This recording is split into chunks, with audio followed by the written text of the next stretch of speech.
आज हाथ उठा सकते हैं कि आप अपने जीवन की प्रॉब्लम्स को सॉल्व करना चाहते हैं, और आज हो सकती है, बिल्कुल 90% हो सकती है। 10% थोड़े से चांसेस कम है, लेकिन 90% हो जाएगी। उसका एक राज परमेश्वर के वचन में लिखा है, जो आज की सुबह आपको मैं इनकरेज करने के लिए बताना चाहता हूँ, देना चाहता हूँ। वो भजन संहिता, एक आधे मेरे साथ देखिए, सक्सेस हो जाएंगे बिल्कुल। भजन संहिता 46:10, Psalms 46:10 में ये बात लिखी, और ये शायद आप सबको हमको याद भी होना चाहिए। बहुत सुंदर वचन यहाँ पर लिखा है। यहाँ लिखा है कि शांत हो जाओ और जान लो कि मैं ही क्या हूँ, परमेश्वर। और आप कहेंगे इसमें सक्सेस क्या है जीवन की? इसमें बहुत बड़ी सक्सेस छुपी हुई है। इसमें आपकी प्रॉब्लम्स का हल छुपा हुआ है। और क्या लिखा हुआ है, एक बड़ी अच्छी रिसर्च हुई। कल मैं अपनी वाइफ से बहुत सारी बात कर रहा था, तो मैं उसको कई रिसर्च बता रहा था। वो कहीं कहाँ से ढूंढ लाते हुए सब।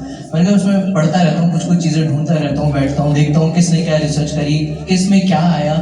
मैंने उसको एक रिसर्च बताई। मैंने कहा एक बहुत सुंदर रिसर्च है कि अगर आप 90% लोग अगर अपने जीवन में चुप रहेंगे ना, शांत रहेंगे, तो वो अपनी 90% प्रॉब्लम्स को सॉल्व करेंगे। ये एक बहुत अच्छी रिसर्च हुई है। अगर आप शांत रहेंगे, अग्रेसिव नहीं होंगे, बवाल खड़ा नहीं करेंगे अपने अंदर, बाहर का नहीं कह रहा, सबसे अंदर सबसे ज्यादा जरूरी अपने अंदर, तो आपकी प्रॉब्लम ऑटोमेटिक सॉल्व हो जाएगी। क्या कहता है परमेश्वर का वचन? कहता है चुप जो है आपकी, या चुप्पी जो है आपके व्यवहारिक जीवन में आपको बहुत ऊंचाइयों तक लेके जा सकती है। और क्या करना है आपको? 3 इंपॉर्टेंट चीज है। कहाँ चुप रहना है, किस जगह चुप रहना है, ये परमेश्वर का वचन आपको बताता है। पहली बात, जब आप गुस्से में हो, क्रोध में हो, तब क्या करना है आपको? चुप रहना है। पहली सक्सेस तभी आपकी हो जाएगी। मेरी मदर एक बात कहती थी, बहुत कई बार कहती थी, क्योंकि उन्होंने अपनी मम्मी से सुनी थी, और उनकी जो मम्मी थी उन्होंने मुझसे सुनी थी, क्योंकि चीजें जो है लेगेसी के थ्रू ही आपके पास, मेरे पास आती है। वो कहती थी कि एक चुप 100 को हराता है, एक चुप 100 को हरा देता है। और यही बात परमेश्वर का वचन, नीति वचन, उसके 17 अध्याय 27 पद में लिखा है कि जो अपने वचनों को रोकता है वो ज्ञान रखता है, जो अपने वचनों को रोकता है वो ज्ञान रखता है। अगर आप अपने जीवन के अंदर सक्सेस होना चाहते हैं, तो अपने आप को शांत कर लीजिए, कूल डाउन कर लीजिए। दूसरी बात जो आपको सक्सेस कराएगी, आपके प्रॉब्लम्स को सॉल्व कर देगी, प्रॉब्लम सॉल्व मींस सक्सेस आपके जीवन में है। दूसरी बात यह है कि जब आप प्रार्थना करें, तब आप परमेश्वर के सामने शांत हो जाए। जब आप प्रार्थना करें, तब आप परमेश्वर के सामने शांत हो जाएं, क्योंकि परमेश्वर का वचन बताता है सर्वोपदेशक 2 अध्याय में कि परमेश्वर के सामने बोलने में उतावली ना करना। और लिखा है कि परमेश्वर के सामने बोलने में उतावली ना करना। कई बार हम जाते हैं और एकदम से बड़ करके परमेश्वर के सामने बहुत सारी बातों को रख देते हैं। इसलिए आपने देखा होगा, जब शमूएल को परमेश्वर ने बुलाया, वो शांत था।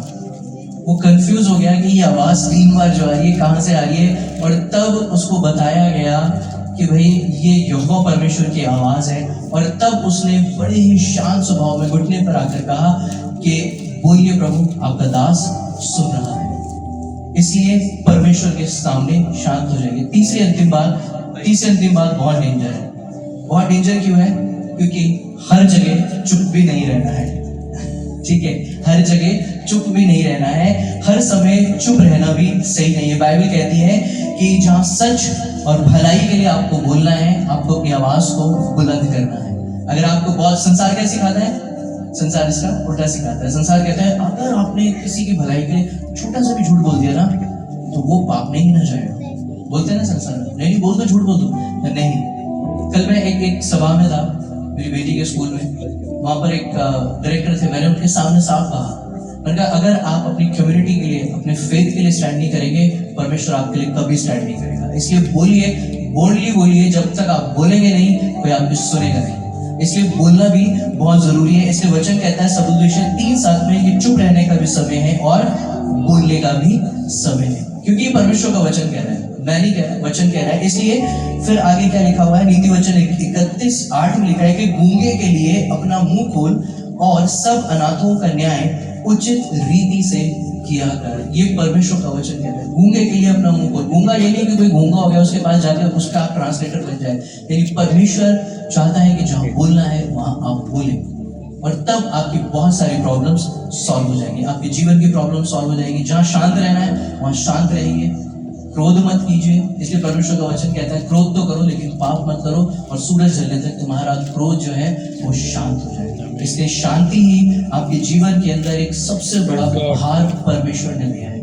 उसको सजो के रखें अपने हृदय में, उसको बना के रखें अपने हृदय में। मैं कल एक बहुत अच्छे फ्रेंड से मिला, उसने मुझे कहा कि भैया अगर तूने ट्रैफिक में गाड़ी शांति से चला ली बिना कुछ बोले किसी को, तो बोले भाई तू सक्सेस अपनी लाइफ में। मैं कहा हाँ ये बात तो सही है। मैं कहा लेकिन बहुत कम ऐसे चांस होते हैं कि जब आप ड्राइव कर रहे हो आपने अपनी विंडो खोल के किसी को कुछ ना बता रहे, भाई देख के तो चला। इसके अलावा भी बहुत कुछ बोलते हैं, मुझे पता है जो लोग हंस रहे हैं, इसके अलावा भी बहुत बोलते हैं। इसलिए वचन कहते हैं शांत हो जाओ और जान लो कि वही परमेश्वर है, वही यहोवा है जो आपके जीवन में अपना काम करे। प्रभु आप सबको आशीष दे। Thank you so much.